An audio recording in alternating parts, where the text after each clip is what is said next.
Nos alegramos con todos ustedes otra vez. Gracias al Señor podemos vernos en este año 2026 que comienza. Y como siempre, nuevo comienzo. En verdad, todos los días es un nuevo comienzo. El Señor nos da la noche, la mañana, nos da un nuevo mes, un nuevo año, ¿no es cierto? Entonces es necesario que nosotros agradezcamos a Él y vivamos en novedad de vida, en novedad de espíritu, a cada momento, a cada instante, en especial cuando se acerca la venida del Señor. Alabado sea el Señor. Bueno, mis hermanos, yo creo que todavía en este mes de enero, aparte de hoy, podremos tener una otra comunión, si Dios permite, dentro de 2 semanas, para que nosotros, así sería la última comunión antes de nuestro encuentro físico en Colombia, visitando a las iglesias a partir del día 16 de febrero hasta el 1 de marzo. Estaremos ahí prácticamente encontrando a todos los hermanos en Colombia, en diferentes ciudades. Por la gracia del Señor, estamos muy contentos, muy animados, muy encorajados para que en esta visita a Colombia, de hecho, el Señor traiga mucho más edificación, crecimiento entre nosotros, solidez en la fe. Y claro, Dios mediante, aún este año, según la dirección del Señor, podremos ver cómo ir para Venezuela, para Ecuador también, si así el Señor quiere.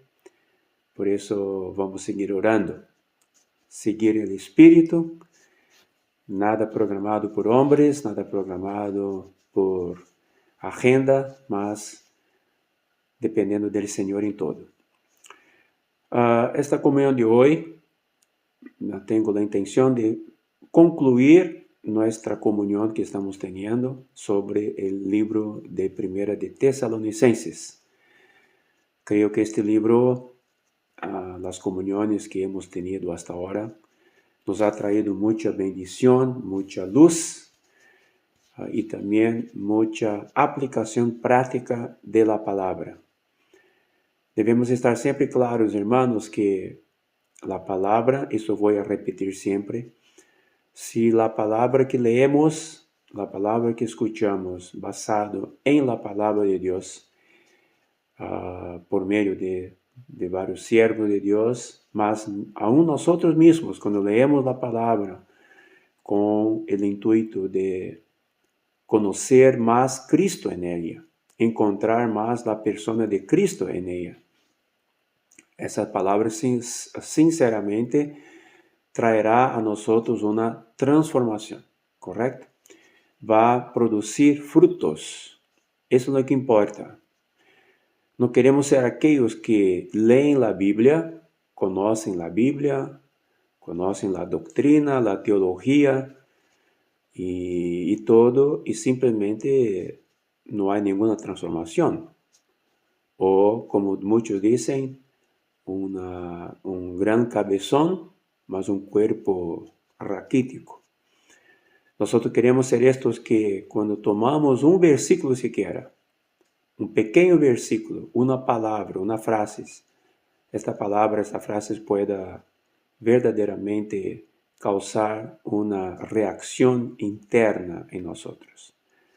No nos olvidemos, hermanos, que las palabras que el Señor registró en su libro, en la Biblia, especialmente a nosotros que estamos en el Nuevo Testamento, tenemos por base la enseñanza de los apóstoles que está en la Biblia, desde Mateo hasta Apocalipsis, y tenemos todo el Antiguo Testamento como libros de donde sacamos ejemplos, sacamos experiencias, sacamos exhortaciones, sacamos modelos de vida, mas verdadeiramente a palavra que aplicamos e vivimos está toda basado en el Nuevo Testamento.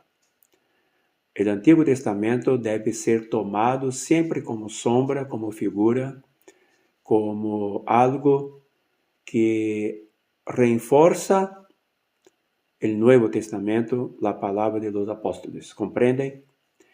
Nosotros no vivimos basado en el Antiguo Testamento.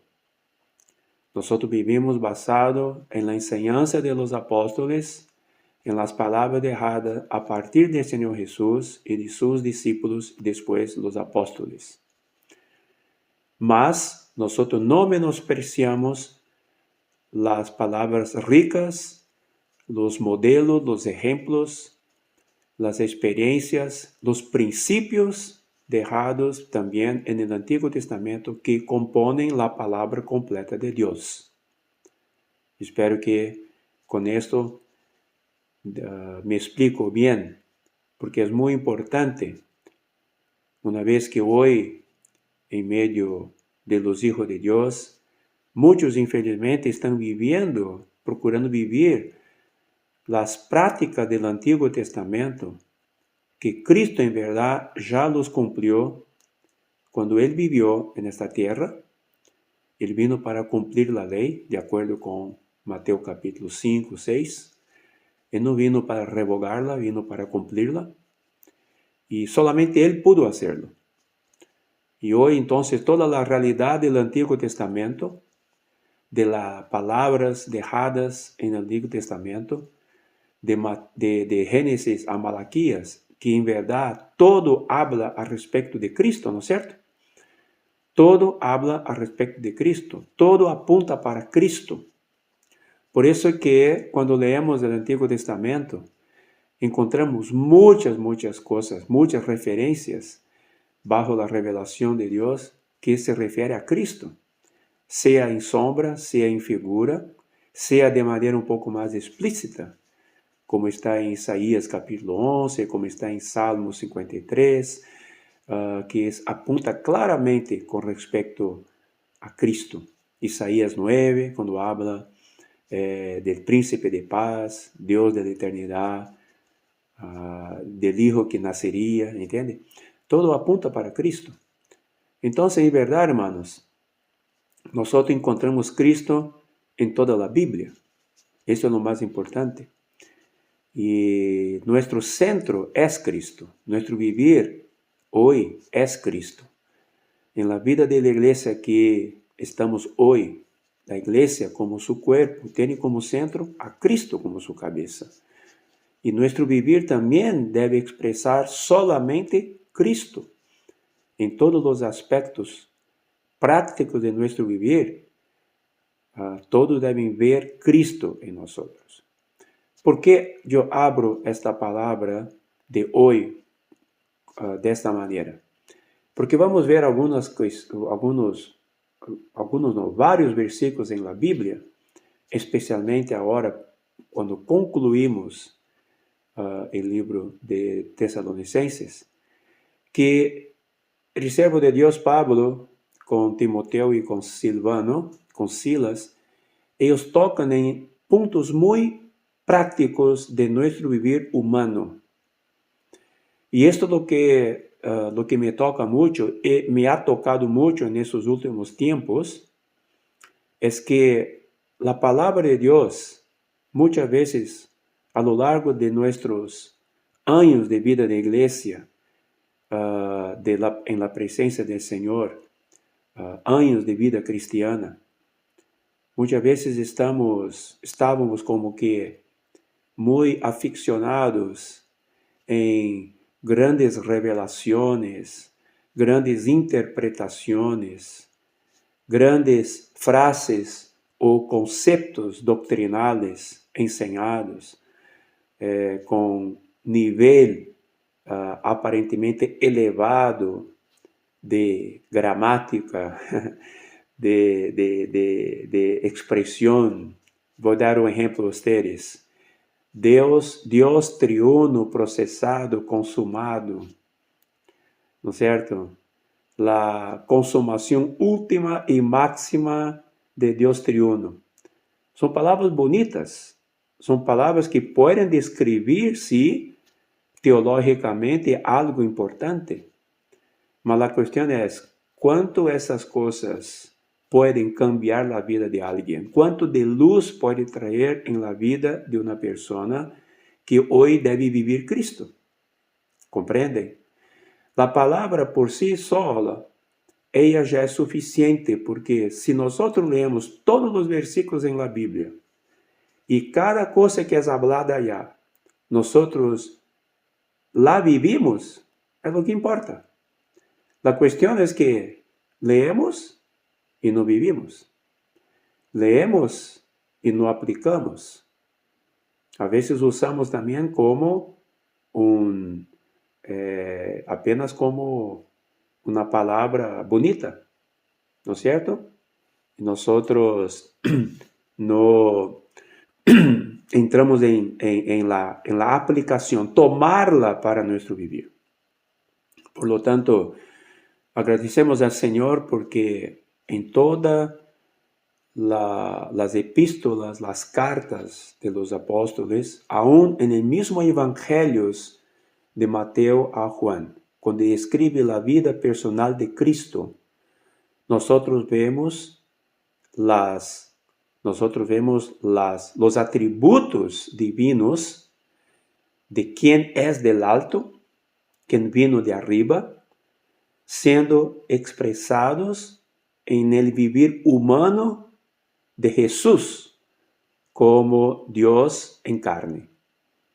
Entonces Jesús vivió todo esto de manera práctica, sin exactamente grandes cosas, mas se podría ver en él la expresión de Dios, de la vida de Dios, de la vida del alto, de la vida de arriba, de la vida celestial, de la vida del reino de Dios.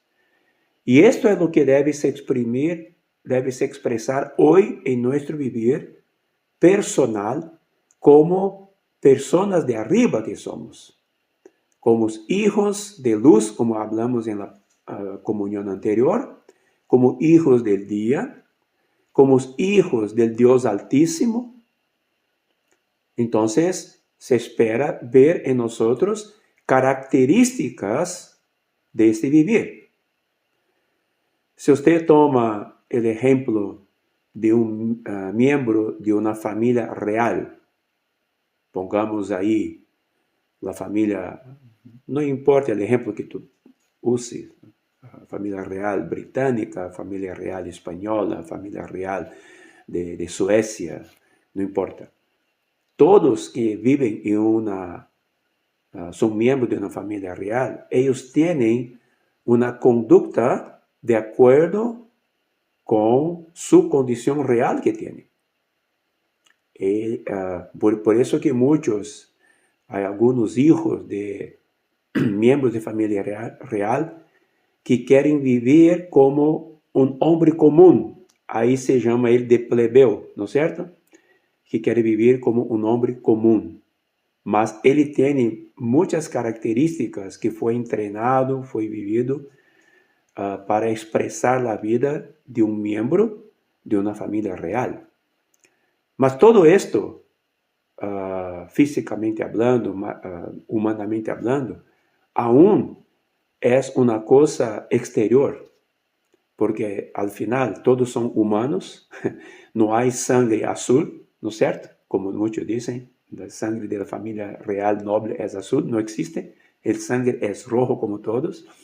Sin embargo, para nosotros, como hijos de Dios Altísimo, como reino de sacerdotes, que fuimos hechos por la vida de Dios que hoy habita en nosotros sí tenemos una vida diferenciada.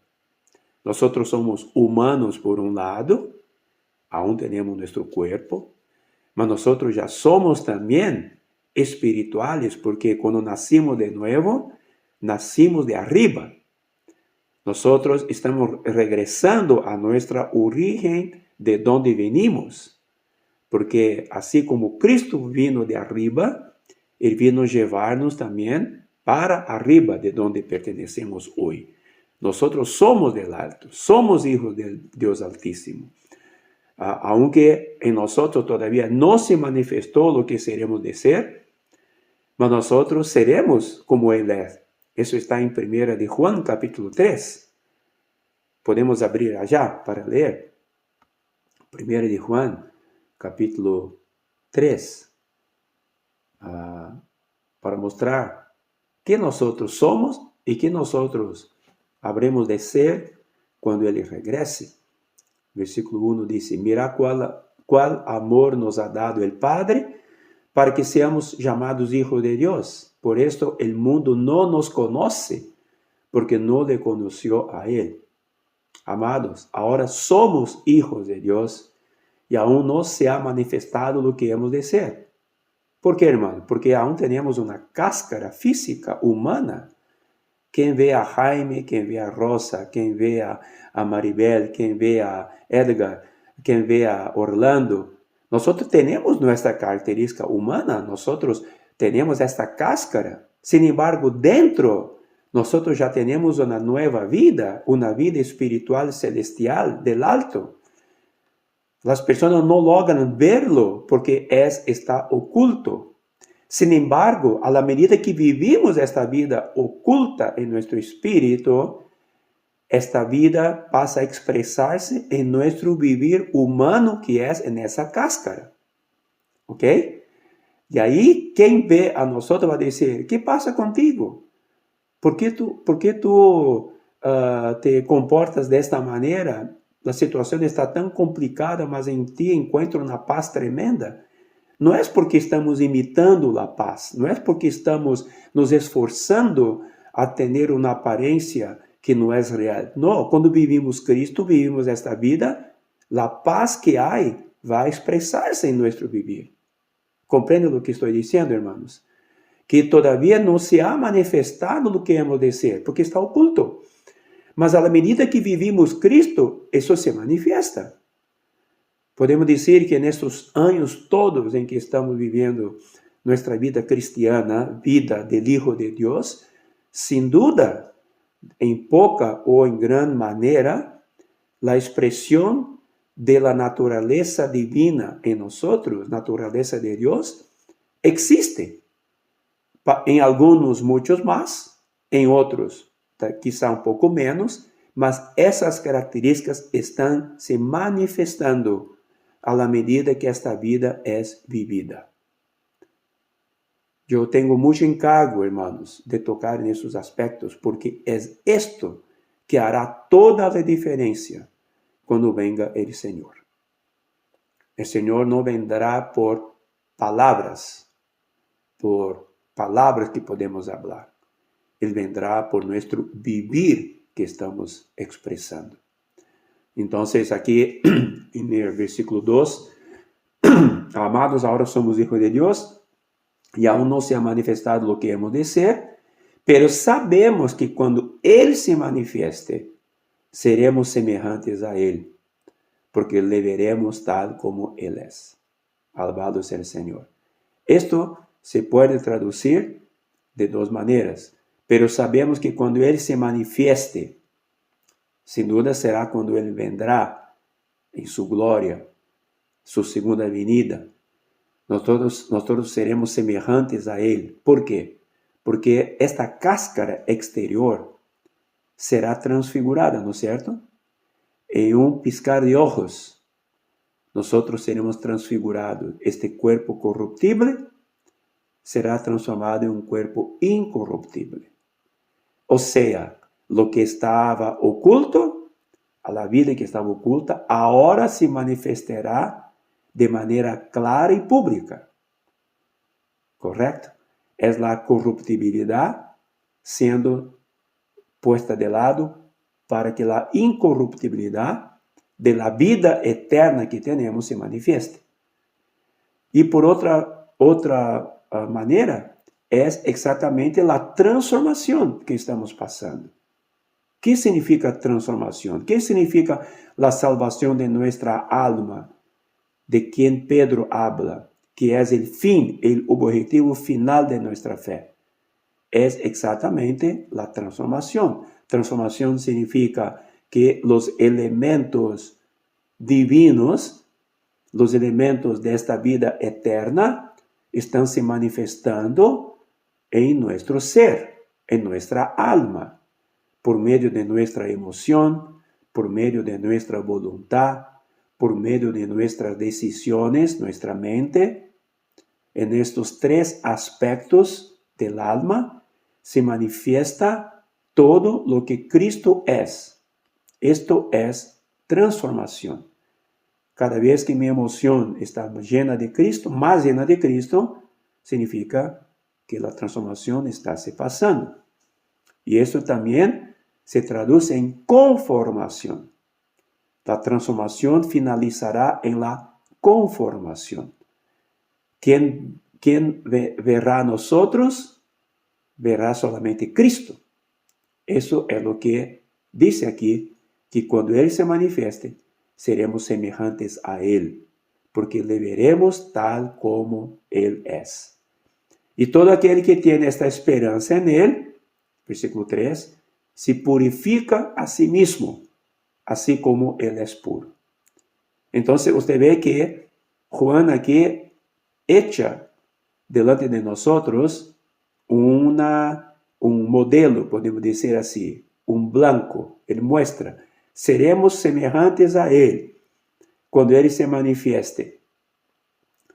Le veremos como Él es, tal como Él es, y todos los que tienen esa esperanza en Él. Nosotros tenemos esa esperanza. Pregunta para un inconverso, para un incrédulo, para una persona que no tiene una vida con Cristo. ¿Cuál es la esperanza de él? ¿Él tiene alguna esperanza de ser como Cristo es? No. Aleluya, nosotros la tenemos. Esa es la esperanza que tenemos, que nos mueve, hermanos, para que vivamos cada vez más una vida de santificación. Por eso que él dice aquí, todo aquel que tiene esa esperanza en él, se purifica a sí mismo. En otras palabras, él contribuye espontáneamente con el trabajar de purificación de la vida divina en nosotros. Él contribuye con el Espíritu que con sus muchas maneras viene a transformarnos. Y esa transformación, hermano, sin duda, incluye los varios aspectos de nuestra vida, como tribulaciones, pruebas, problemas, situaciones difíciles, a veces una enfermedad, a veces un problema financiero, a veces un problema interno, conflitos. Todo eso hace parte de un proceso de transformación. Si nosotros entendemos bien qué seremos nosotros, a quién seremos semejantes, a quién seremos conformes, nosotros entenderemos, esto hace parte de mi purificación. Esto hace parte de mi transformación. Yo no quiero luchar contra, yo quiero colaborar con el Señor. Muchas veces, hermanos y hermanas, nos herimos internamente, espiritualmente, humanamente. No es porque las cosas que nos sobrevienen nos hieren, es porque nosotros reluchamos contra lo que el propio Dios quiere trabajar en nosotros. Cuando nosotros nos debatemos, no sé si esta palabra existe en español, debaterse, ¿sí? Cuando nosotros nos debatemos, nosotros mismos nos herimos. Mas cuando nosotros nos sometemos, nosotros dejamos ser llevados por la obra del Espíritu en nuestras vidas.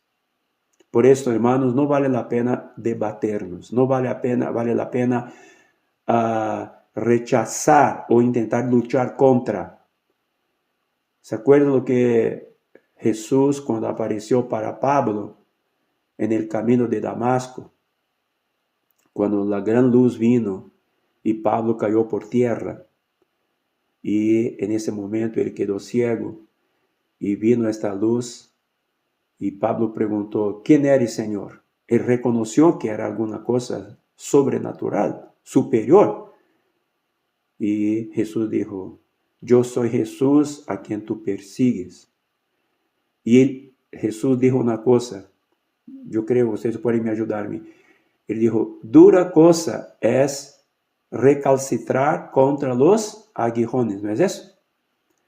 En otras palabras, Pablo, no se debata más. Yo quiero ganarte, yo quiero conquistarte, mas tú estás debatiéndose, tú estás luchando contra. Entonces, dura cosa es recalcitrar, es luchar contra los aguijones. Al fin, ¿quién se hiere? Es quien está luchando contra. Entonces, el Señor, Él usa todas las herramientas, mis hermanos, todas, para transformarnos. Mas ahora, si nosotros somos obedientes, si nosotros comprendemos ese trabajar de Dios, nosotros seremos llevados a la obediencia, no forzada, mas obediencia por amor. Obediencia por reconocimiento del trabajar amoroso de Dios a cada uno de nosotros. En el libro de 1 de Pedro, capítulo 1. 1 Pedro 1, versículo 2, versículo 1 y 2, dice así. Pedro, apóstol de Jesucristo, a los expatriados de la dispersión en el Ponto, Galacia, Capadocia, Asia y Bitinia. Hermano, muchas gracias, hermano, por ayudarme aquí. Es dura cosa es darse coces contra el aguijón. Amén. Eso está más de acuerdo con la versión. Bueno, entonces aquí dice, 1 de Pedro 1:1. A los expatriados de la dispersión en el Ponto, Galacia, Capadocia, Asia y Bitinia. Recientemente participé de una conferencia en Alemania con los hermanos de Europa. En Europa, y los hermanos que compartieron la palabra tocaron este libro de Pedro. Y me tocó mucho porque nosotros debemos, aquí en el versículo 1, debemos reconocer que nosotros somos expatriados. Somos extranjeros en esta tierra ajena. Colombia, para quien está en Colombia, para quien está en Venezuela, para quien está en Ecuador, para quien está en Suiza. Acuérdense, nosotros somos expatriados. Nosotros somos extranjeros en tierra ajena. Esta tierra no es nuestra, es ajena. Somos expatriados, ¿ok? Cuando reconocemos que somos expatriados, nosotros seguiremos viviendo la vida de nuestra patria. Y nuestra patria es la patria celestial, porque de allá pertenecemos. Y para allá, Cristo nos llevó por medio de su muerte y resurrección y por medio del nuevo nacimiento. Alabado sea el Señor. Versículo 2 dice, elegidos según la presciencia de Dios Padre en santificación del Espíritu. Aquí yo quiero reforzar este versículo. Elegidos según la presciencia de Dios Padre, escogidos antes de la fundación del mundo, Efesios 1, versículo 4, en la santificación del Espíritu, aquí muestra la santificación del Espíritu, ¿para qué? ¿Para cuál objetivo? Para obedecer y ser rociados con la sangre de Jesucristo. Entonces, la santificación del Espíritu, nuestra elección, es para que produzca en nosotros un vivir de obediencia. El Espíritu nos santifica y a cada medida de santificación nos lleva a más obediencia. ¿Por qué? ¿Qué es santificación? Es más de la naturaleza divina, reemplazando nuestra naturaleza humana caída. Entonces significa más elementos divinos que obedecen lo que es divino. Más elementos del alto hoy en nosotros que entonces obedecen y siguen lo que viene del alto. La obediencia forzada es cuando queremos imitar o queremos hacer una cosa que no es de acuerdo con la vida que tenemos. Mas si nosotros vivimos esta vida divina, espontaneamente la obediencia vendrá, porque es resultado de la santificación del Espíritu Santo. ¿Comprende, hermanos? Como es importante que seamos santificados y que nos llevará para a obediencia. La obediencia a la palabra de Dios. La obediencia al guiar del Espíritu. Nosotros no iremos dar coces contra el aguijón. No iremos reluchar contra, no iremos debaternos. Iremos someternos. Iremos ser sumisos a lo que el Señor está nos guiando. Bueno, entonces, después de tocar todo esto, vamos a regresar a Tesalonicenses y vamos a ver ahora por qué yo toqué en ese asunto. Porque aquí en 1 Tesalonicenses capítulo 5, a partir del versículo 11, aquí vemos varias características de cosas humanas, prácticas, que Pablo dice aquí. Varias cosas que él usa frases cortas, mas que él deja aquí principios, o podemos decir, marcas, o referencias de cómo se debe ser la vida de quien vive la vida divina. Entonces, versículo 11, por lo cual, animaos unos a otros y edificaos unos a otros, así como lo hacéis. Nosotros cuando recibimos la vida divina, ella no tiene una característica de individualismo. La vida divina tiene como característica una vida de cuerpo, porque nosotros somos ovejas de su grey. La propia vida de una oveja es diferente de la vida de un cabrito, de un perro. Un perro vive solo, él no vive andando con otros, a veces para pelear por comida, mas él no depende de otro. No existe dependencia mutua, intermutual, entre un perro y otro. Así como no existe con otros tipos tanto como, por ejemplo, los cerdos, ¿no? Mas la oveja siempre anda juntos. Ella tiene la característica de andar como una grey, ¿no? Un rebaño, juntos.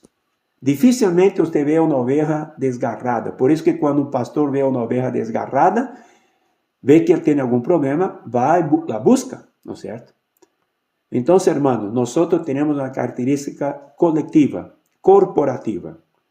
Por eso que en la vida de la iglesia se da mucha atención a lo que es corporativo. Nosotros no vivimos una vida cristiana aislada. Estamos aquí hoy con 53 hermanos y hermanas, o quizá más que esto. Estamos viviendo esta vida colectiva. Aquí no estamos solamente escuchando una palabra, mas esto entre nosotros hay una vida colectiva, corporativa. Por eso que estamos aquí para animarnos unos a otros. Estamos aquí para edificarnos unos a otros. Esta debe ser nuestra visión. ¿Por qué estoy siendo transformado? ¿Por qué estoy siendo tratado? ¿Por qué estoy siendo disciplinado? Todo eso es para la edificación. Todo eso para que yo pueda animar a otros. ¿Cuántos de nosotros, hermanos, hemos pasado por experiencias difíciles? Que después que la pasamos, nosotros somos una referencia de encorajamiento para otros, ¿no es cierto? Significa que lo que pasamos tiene como objetivo el ánimo para otros, la edificación de otros. No tiene un fin en sí mismo en nosotros, mas ocurre en nosotros en favor de otros. Y en varias comuniones ya pasadas, que me acuerdo que yo compartí con ustedes, que esta era una característica muy marcada en la vida de Pablo. Una persona que nunca buscó interés propio, siempre buscó el interés de la edificación. Y esto debe ocupar nuestro corazón, hermanos. El interés de la edificación. Cada experiencia que yo paso, cada palabra que yo recibo, cada encorajamiento que yo tengo, miremos para el cuerpo, para animar a otros, para edificar a otros. Por lo tanto, ese debe ser el vivir celestial que tenemos. Es un vivir corporativo. Animaos unos a otros, edificaos unos a otros, así como lo hacéis. Versículo 12 dice, os rogamos, hermanos, que reconozcáis a los que trabajan entre vosotros y os presiden en el Señor y os amonestan, y que los tengáis en mucha estima y amor por causa de su obra. Estas palabras son palabras donde el Señor usa a Pablo, Timoteo y Silas para mostrar que dentro de un cuerpo, dentro de una familia, dentro de una colectividad, el Señor pone el encargo sobre algunos para que pueda cuidar de los demás.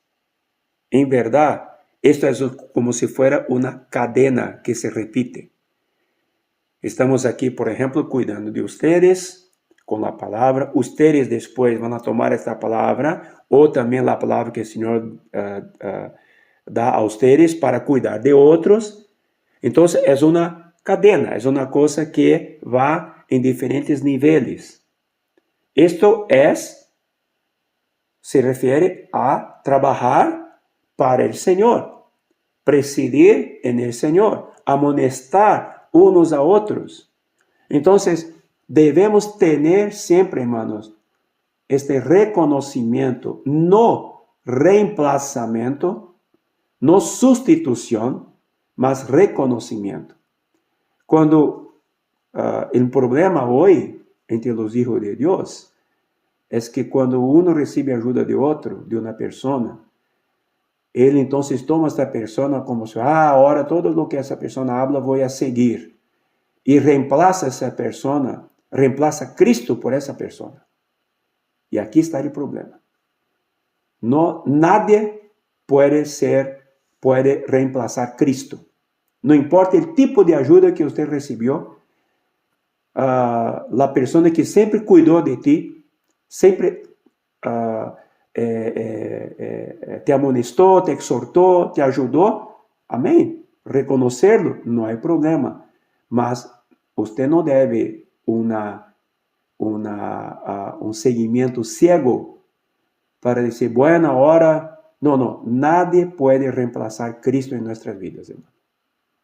Si el Señor usó este siervo, usó este hermano, hermana, toda gloria sea dada para Dios. Ahora, este reconocimiento que Pablo dice aquí, a los que trabajan entre vosotros y os presiden en el Señor y os amonestan, muestra el amor, ¿no es cierto?, que tenemos uno para con los otros. Porque de alguna manera u otra, hermano, alguien está despendiendo más tiempo. Por ejemplo, una persona, un hermano que prepara un mensaje para dar a toda la congregación en fin de semana. Esta hermana laboró.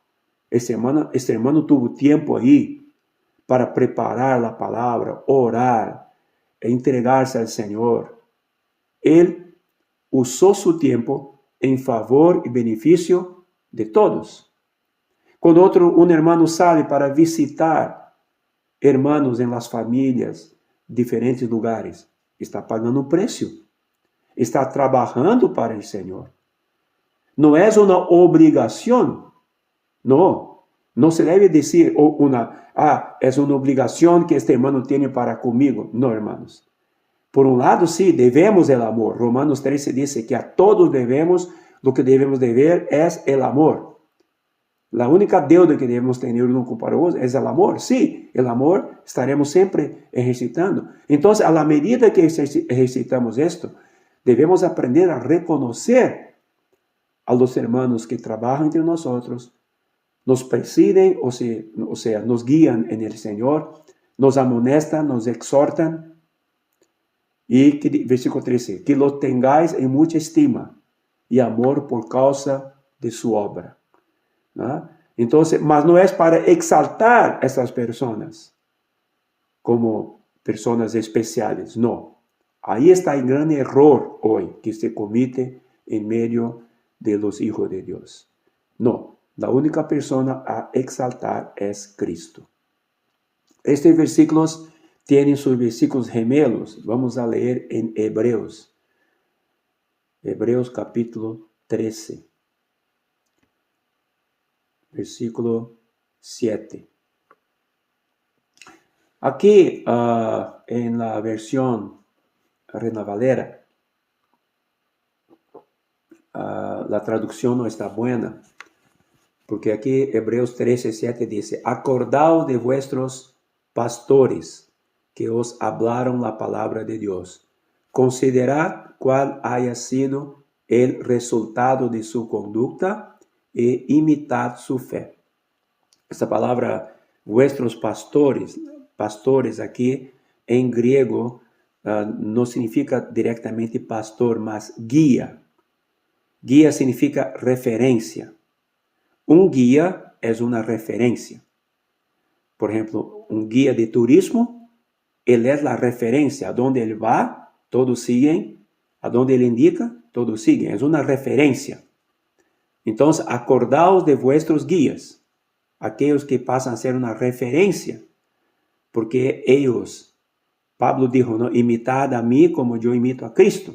Pablo era una referencia, mas él no podría ser exaltado más que a Cristo, tampoco exaltado como un hombre. Toda vez que quisieron exaltar a Pablo o a Pedro o a quien quiera, ellos rechazaron. Él dijo, ¿quién es Pablo? ¿Quién es Pedro? Simplemente siervo de Dios. Amén. Entonces, esa es una característica. Sin embargo, hay que reconocer, hay que acordar de ellos, porque ellos nos hablaron la palabra de Dios. Considerad cuál haya sido el resultado de su conducta y imitad su fe. Aquí, quien escribió dice claramente, mira para el resultado de su vida. El resultado de su conducta va a decir que lo que él enseña, lo que él vive, también está en su vivir. No es solamente palabras, no son solamente palabras. Él expresa en su vivir. Entonces, estos vale la pena imitar. No imitar en sentido ciego de imitar, sino de tomar como referencia. Por ejemplo, yo tengo mis referencias espirituales. Toda vez que leo la historia de varios hermanos del pasado, a la medida que estoy leyendo, estoy tomando como referencia. Mas no para seguirlos ciegamente, mas como referencia, porque ellos expresaron en su conducta la vida de Cristo. Yo quiero entonces decir, Señor, yo quiero ser como ese siervo. ¿No es cierto? Por eso que Pablo tuvo la osadía de decir, imitad a mí como yo imito a Cristo. Sed imitadores míos como yo soy imitador de Cristo. Mas él también dice, sed imitadores de Cristo. ¿Ah? O sea, vivan una vida, tomen esto como referencia. Bueno, hay otro versículo aquí también, versículo 17, del mismo capítulo 13 de Hebreos. Obedeced a vuestros guías, aquí en Reina Valera está con pastores otra vez, mas a vuestros guías, y sujetaos a ellos, porque ellos velan por vuestras almas, como quienes han de dar cuenta, para que lo hagan con alegría y no quejándose, porque esto no os es provechoso. Aquí, hermanos, estas palabras son palabras para serem vividas. Aquí se refiere a un vivir de sumisión, de respetar y reconocer a aquellos a quien Dios ha puesto como guías, como hermanos que están en la delantera. Por eso él dice aquí, obedeced y sujetaos. Existe en la iglesia, hermanos, un orden. No podemos caer en el equívoco de decir, todos somos iguales y nadie es superior a otro. Entonces, lo que tú dices, no. Existe, sí, somos todos iguales, somos todos miembros del cuerpo, mas dentro de un aspecto administrativo, de conducción, sí, Dios ha puesto hermanos que sirven-nos como guías y también que velan por nuestras almas. Son aquellos que cuidan de nosotros. Debemos respetarlos, debemos reconocerlos, debemos obedecer en el sentido de orden. Amén. Mas no de manera ciega. Por eso que para estos guías mucho más deben ser personas que tienen temor y temblor, porque no están guiando personas para Él, sino están guiando esas personas para Cristo. Él no es la referencia final, Él es la referencia intermediária, podemos dizer, quanto a la final, que é Cristo. Se ele imita a Cristo, então ele vai levar a Cristo. Se ele vive Cristo, vai levar as pessoas que estão com ele a Cristo. La responsabilidade é muito grande. Por isso que quando o Senhor define os ancianos, os diáconos, em 1 Timoteo 3, em Tito capítulo 1, quando Pablo define os requisitos de esos hermanos, você vê claramente que dice com respeito a ser ejemplos, modelos. Modelos, ejemplos são como guias. 1 Pedro 5, versículo 1 al 4, também habla para que nós seamos modelos de la grey, como ancianos. Quem são os ancianos? São os guias. São aqueles que pastoream. Aqui, a referência de guia como pastorear, todo bem, não há problema. Sin embargo, Pedro, ele refere isto a los ancianos. Ele dice, yo anciano como ustedes, nosotros sí ejercemos la función de pastorear la grey de Dios, mas no como superiores, sino como ¿qué? Como modelos de la grey. Entonces, todos esos versículos, hermanos, ellos se completan. Lo que leímos en Tesalonicenses y estos dos versículos de Hebreos. Amén. Volvamos entonces para Tesalonicenses y vamos a seguir aquí en el versículo 13, al final. Dice así, tened paz entre vosotros. Tened paz entre vosotros. Todo vivir corporativo tiene conflitos, porque somos de personas de opiniones, somos personalidades distintas. Mas, cuando vivimos en Cristo, vivimos la vida divina, en nuestra relación habrá paz. Entonces, siempre hay que buscar paz. Romanos 15 dice claramente, seguir la paz para la edificación. Amén. 2 Timoteo 2, versículo 2 Timoteo 2, versículo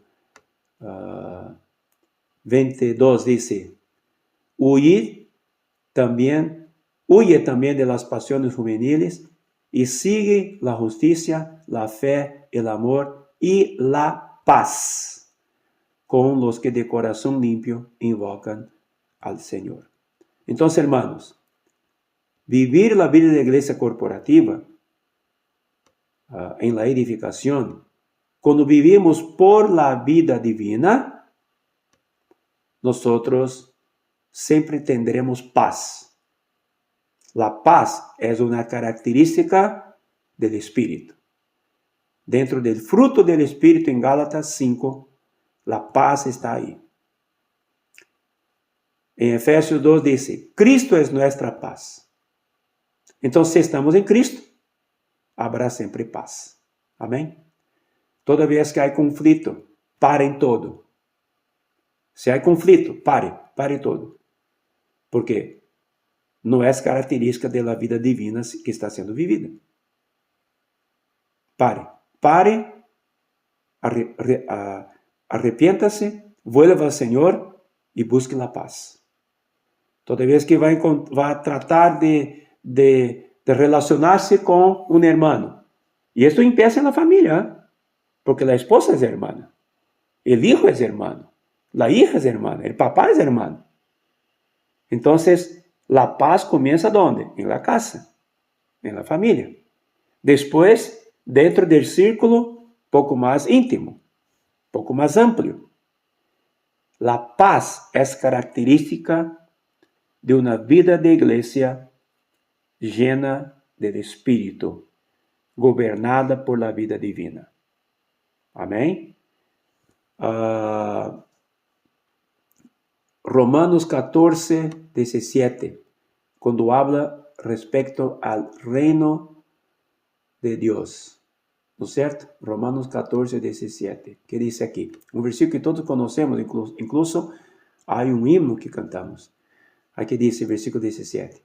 Porque el reino de Dios no es comida ni bebida, sino justicia, paz y gozo en el Espíritu Santo. ¿Qué es justicia? Son todas las características de Dios. Cuando vivimos en justicia, estamos viviendo lo que Dios es. Dios es justicia. Todas las cosas ordenadas adecuadamente, según la vida de Dios. Esto es justicia. Entonces, el reino de Dios, la característica es justicia, paz y gozo.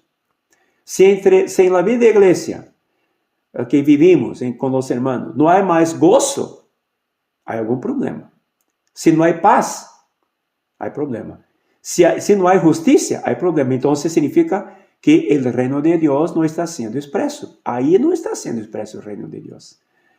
Mas el reino de Dios expresa justicia, paz y gozo en el Espíritu Santo. ¿Por qué hablo todo esto, hermano? Esto debe ser referencia para nosotros, como si fuera las señales, como si fuera la luz de advertencia. Si en nuestro convivio con los hermanos hablamos del reino de Dios, hablamos de iglesia, vida de iglesia, aún podemos hablar nuevo comienzo y tal, mas entre nosotros no está la justicia, paz y gozo, entonces es tiempo de volvernos, arrepentirnos, de decir, Señor, hay alguna cosa equivocada en mi vida. Porque estoy intentando vivir una cosa, mas no tengo paz con este hermano. No tengo gozo. Estoy en conflicto. Lógicamente, hermano, entiendan bien. De donde nosotros salimos, nosotros no tenemos problema con los hermanos. Son nuestros amados hermanos. Lo que nosotros no estamos de acuerdo y salimos es de la enseñanza distorsionada y herética que pasó a ser. Entonces, esto sí, nosotros no tenemos relación con la enseñanza, mas con nuestros hermanos debemos mantener de nuestra parte un ambiente de justicia, paz y gozo, porque son nuestros hermanos. ¿Comprenden, hermanos? Si de parte de ellos no hay, no es nuestro problema. Mas si nosotros vivimos Cristo, vivimos la vida de Dios, de nosotros irá a expresar justicia, paz y gozo. Amén. Eso es muy importante. Bueno, volvamos entonces a Tesalonicenses.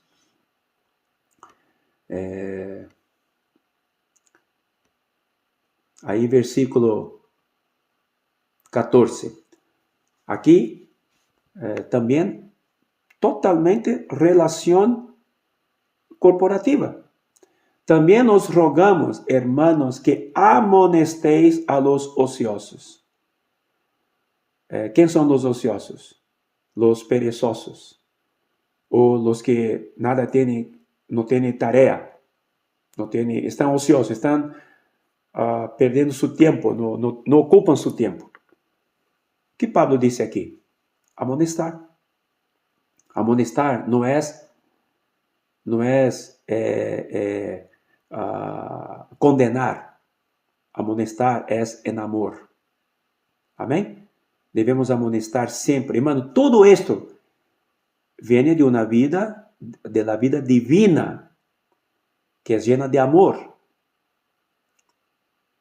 Amonestar. Muchas veces que dicen, no quiero amonestar, no quiero tener problema. No. Si el Señor nos lleva, vamos a amonestar, mas en amor. Y quien es amonestado, reciba en amor. Porque estamos siendo edificados juntos. Amonestéis a los ociosos, que alentéis a los de poco ánimo. A veces vemos un hermano desanimado, ya no quiere más reunirse, no quiere más orar, no quiere más leer la Biblia, está se apartando de los hermanos. Vamos a orar, vamos buscar, alentarlo, preguntar qué se pasa, hermano, en qué puedo ayudarte. De pronto tu experiencia será exactamente lo que él necesita. Entonces aquí, hermanos, muestra claramente que nuestro vivir no es un vivir cristiano, individualizado, alejado de otros. No estamos pendientes de lo que se pasa con los hermanos. Amén. Esta palabra no fue escrita a los ancianos de Tesalonicenses solamente. Fue escrita a toda la iglesia. Al fin de este capítulo, ustedes verán ahí que Pablo dijo, para toda la iglesia. Entonces significa que esa práctica es para todos nosotros.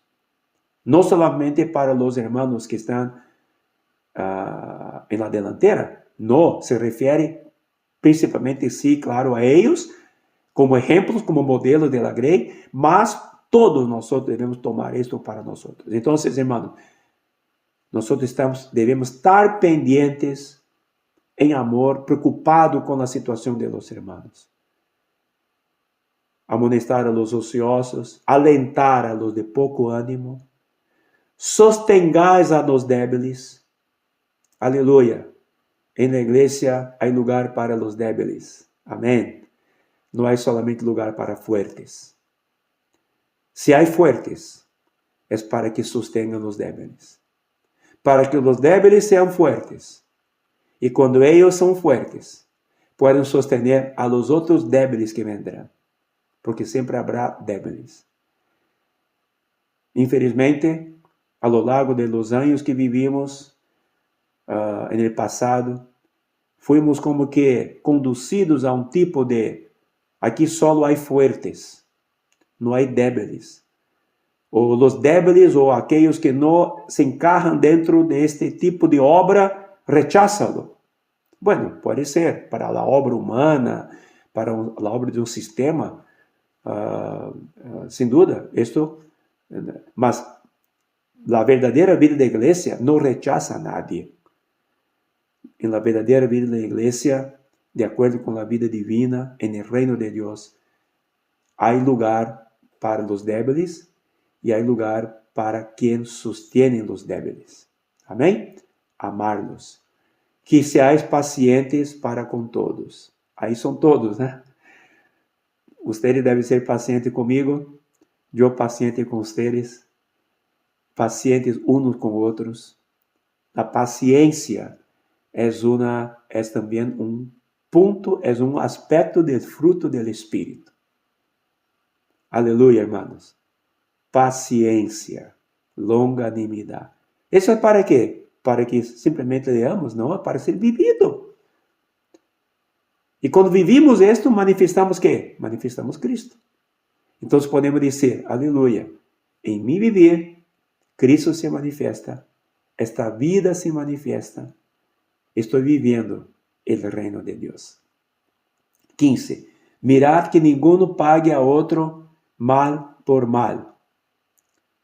Antes, seguid siempre lo bueno unos para com outros e para com todos. Essa palavra é muito semelhante. Depois quero que vocês leiam. Eu vou dar alguns trechos que Pablo toca em casi la mesma lista ou listas semelhantes, mas todas aplicadas ao viver humano prático. É isso que quero deixar claro a vocês. Todo lo que recebemos de revelação, de grandes, de palavras ricas, de lo que Cristo é, de la igreja, todo deve ser digerido e traduzido em viver prático, que se aplica assim, como estamos leyendo. Mirar que ninguém pague a outro mal por mal, ojo por ojo, diente por diente, não. Antes, seguir sempre lo bueno, uno para com outros e para com todos. Aí vem os versículos que nós conhecemos. Está sempre gozosos. Sempre gozoso. Como posso estar sempre gozoso? Se estou em Cristo, estou sempre gozoso. Aunque me venga tribulação, aunque me venga prueba, aunque me venga diferentes situações, mas angústia, mas aprenderemos a estar sempre gozosos, porque nós sabemos que estamos aqui também sendo santificados, transformados, estamos colaborando com o Senhor. Estar sempre gozosos é não lutar contra, não? É não dar coisas contra o aguijón. Estar sempre gozoso significa reconozco e acepto, com alegria. Amém? Orar sem cessar. Esta é outra coisa muito rica, irmãos. Orar sem cessar. É a característica clara de uma pessoa que depende de Cristo, depende da vida de Deus. Uma vez que já não quer mais viver por si mesmo, não pode mais viver por si mesmo, ele tem que estar sempre conectado com sua fuente. E orar sem cessar é estar conectado com a fuente sempre. Se somos hermanos e hermanas de oração sem cessar, esteja seguro, nós nos equivocaremos cada vez menos. Por quê? Porque nos deixaremos reinar, nos deixaremos ser guiados por el Espírito, porque a oração nos conecta com o reino celestial, nos conecta com o trono de Deus, nos conecta diretamente com o governo que nos rige, que nos gobierna. E esse governo nos governa por la vida que está em nós, por meio do Espírito e por meio de sua palavra. 18. Dad gracias em todo, porque essa é a vontade de Deus para com vosotros em Cristo Jesus. Sempre gozosos, orar sem cessar, dar gracias em todo. Hermano, que bueno estar ao lado de uma pessoa assim, que está sempre gozosa, está sempre em oração, está sempre agradecendo em todo. Hermano, isto nos leva para arriba. ¿No es cierto? Essas são as características de alguém que vive arriba e quem está ao lado dessa pessoa é levado para arriba. Ora, vamos transformar isto contrariamente. Sempre triste, murmurando, reclamando. ¿Para onde você estará sendo levado? Para arriba, certamente não, mas para abaixo, não é certo? Por isso que, irmão, é muito claro a característica de quem vive a vida del alto está aqui. Amém?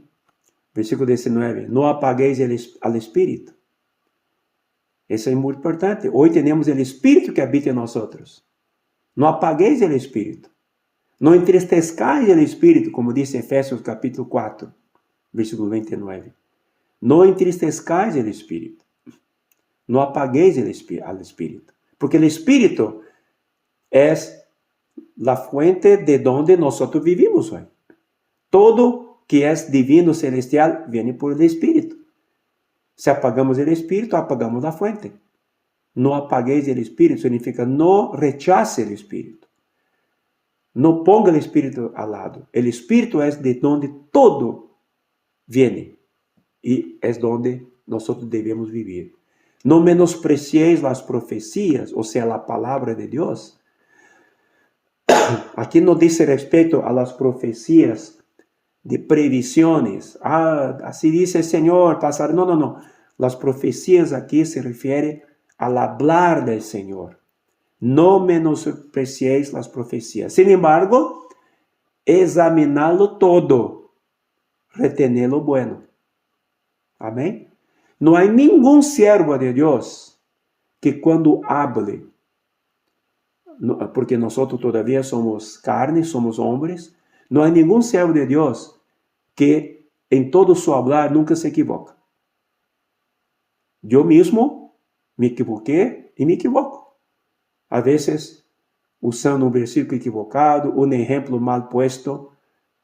Por eso que quien escucha debe saber examinar y retener lo que es bueno, lo que es del Espíritu. Lo que fue hablado en la carne, déjalo a un costado. Lo que fue hablado en el Espíritu, retenerlo. Amén. No vamos a juzgar a quien habla, a decir, ¿cómo puede este que está hablando así? Lógico, hay que tener discernimiento, no escuchamos a cualquier uno, mas debemos saber de dónde estamos escuchando, de dónde estamos recibiendo, ¿no es cierto? Y retener lo que es bueno. Examinarlo todo. Esto es como lo de Berea, que examinaron todo y retuvieron lo que era bueno. Bueno, vamos a avanzar un poco más, el tiempo está avanzando. Absteneos de toda especie de mal. Eso es muy importante, hermanos. Cuando nosotros vivimos en la luz, no hay lugar para tinieblas. Cuando hay alguna sombra en algún lugar, espiritualmente hablando, significa que hay tinieblas ahí. Es la forma del mal, especie de mal. Absteneos, huid, huye. Por eso que Pablo dijo a Timoteo, huye de las pasiones juveniles. Abstener de toda especie de mal significa cualquier cosa que se asemeja al mal, aunque no sea, mas se asemeja. Yo debo abstenerme, yo debo huir, apartarme. ¿Por qué? Otra vez digo, vivimos una vida corporativa. Hay ojos sobre nuestra vida. Primeramente pensando nosotros, si yo me acerco a alguna cosa que tiene una especie de mal o la forma de mal, esto va a perjudicarme.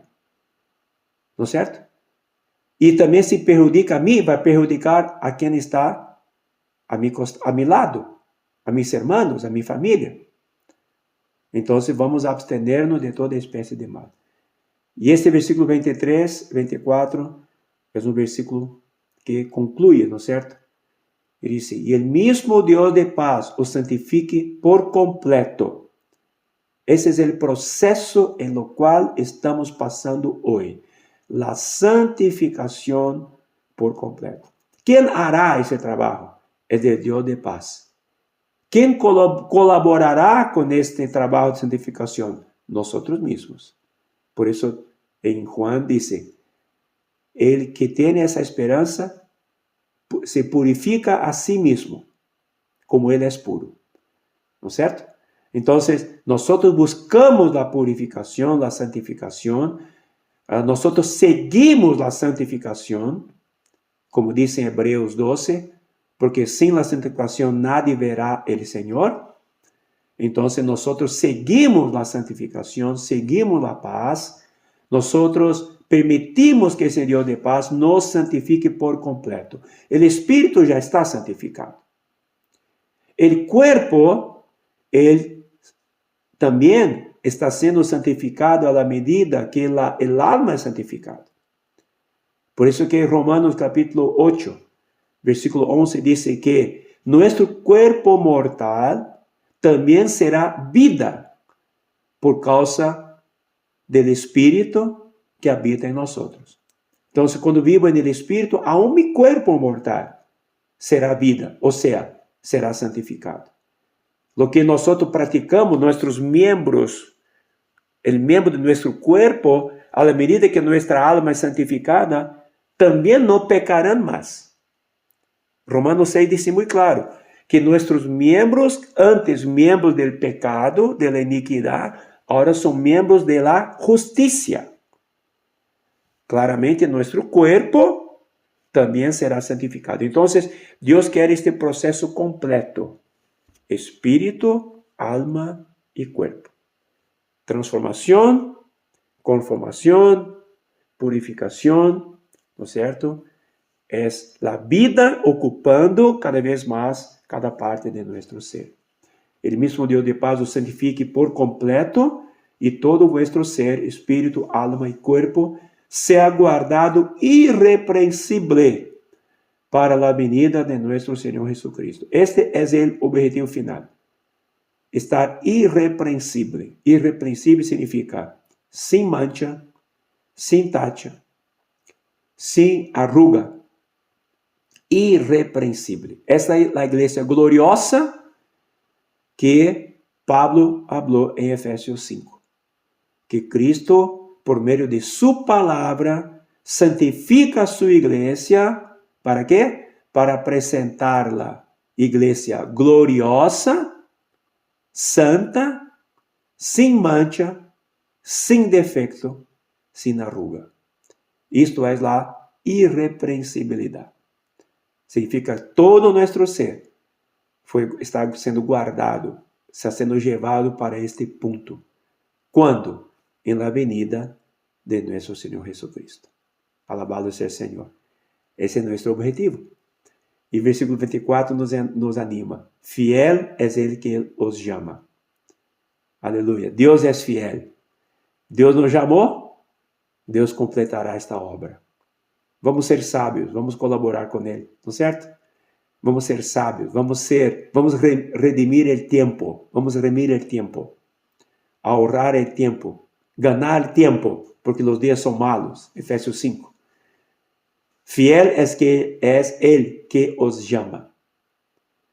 Filipenses 1:6, que dice, que aquel que empezó la buena obra en nosotros, Ele mismo la terminará.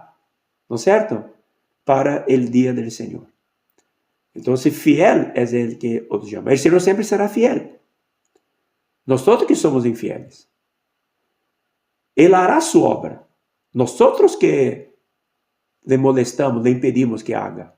Nosotros que retrasamos la obra de Dios en nosotros. Vamos ser sabios. Vamos ser inteligentes. Vamos ser sumisos. Vamos rendirnos totalmente a Él, para que su fidelidad y su obra se completen lo más pronto en nosotros. Amén. Esto es muy importante para esos tiempos finales, críticos. No vamos más a perder nuestro tiempo. Amén. Vamos a colaborar con el Señor. Por eso el versículo 25 al 28 dice, hermanos, orar por nosotros. Vamos a orar unos por otros. Vamos a animarnos unos a otros. Saludar a todos os hermanos com ósculo santo. Significa, você vê, né, la pureza. Ósculo é beso santo. Eles se besavam antes, não? Aqui na Europa, há alguns países que têm hábito de besar. Onde eu fui? Eu fui a França e depois de uma conferência, de uma comunhão, o irmão se despediu de mim e me dio 2 besos en el rostro. Es práctica, ¿no? Entonces yo también le besé en su rostro. Mas aquí es con ósculo santo, ¿no? Con beso santo. Saludar a todos los hermanos. Versículo 27 muestra que esta epístola, esta carta, no era solamente para algunos, sino que dice, os conjuro por el Señor que esta carta se lea a todos los santos hermanos, a toda la iglesia. Cada miembro, del más pequeño al más grande, del más experimentado al menos experimentado, el más débil hasta el más fuerte, todos deben tener el contenido de esta carta como referencia y como principios para quien vive la vida de Dios, para expresar lo que Dios quiere en su iglesia hoy. Y por final, lo que necesitamos, la gracia de nuestro Señor Jesucristo sea con nosotros. la gracia, todos los días, nos transformará y nos entrenará, ¿no es cierto? Es lo que dice en Tito, capítulo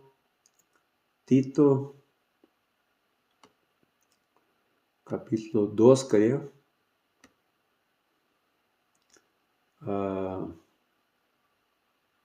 Versículo 11 y 12 y 13.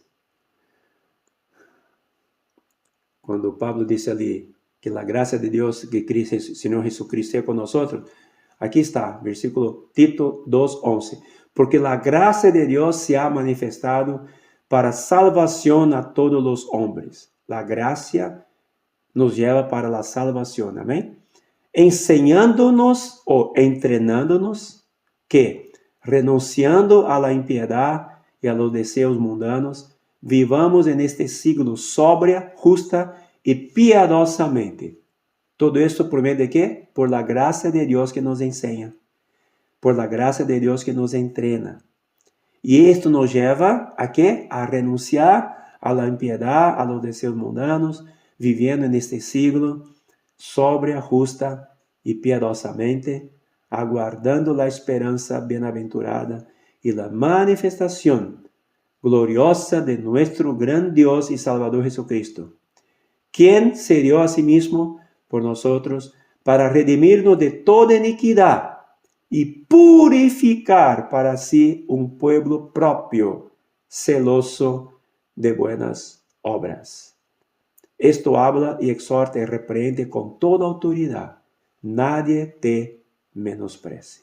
Entonces, hermano, todo lo que leímos aquí en Tesalonicenses, después ustedes pueden leer Romanos capítulo 12, de versículo 9 adelante hasta el fin. Colossenses, Filipenses, Segunda Tesalonicenses, la segunda parte. Todos tocan en estos aspectos prácticos, que yo resumo en lo que Pablo dijo aquí en el versículo 14 de Tito. Celoso de buenas obras. Al final, todo lo que leímos ahí son las buenas obras, mas buenas obras que provienen de la vida divina vivida por nosotros y en nosotros. Amén. Alabado sea el Señor. La próxima vez, entonces, dentro de 2 semanas, si Dios permite, vamos a entrar en 2 Tesalonicenses, si así Dios quiere, porque ahí seguiremos con este mismo sentimiento. Que el Señor sea con ustedes, que la gracia de nuestro, vamos a leer este versículo otra vez, 1 Tesalonicenses 5, versículo 28. La gracia de nuestro Señor Jesucristo sea con vosotros. Amén. Jesús es el Señor.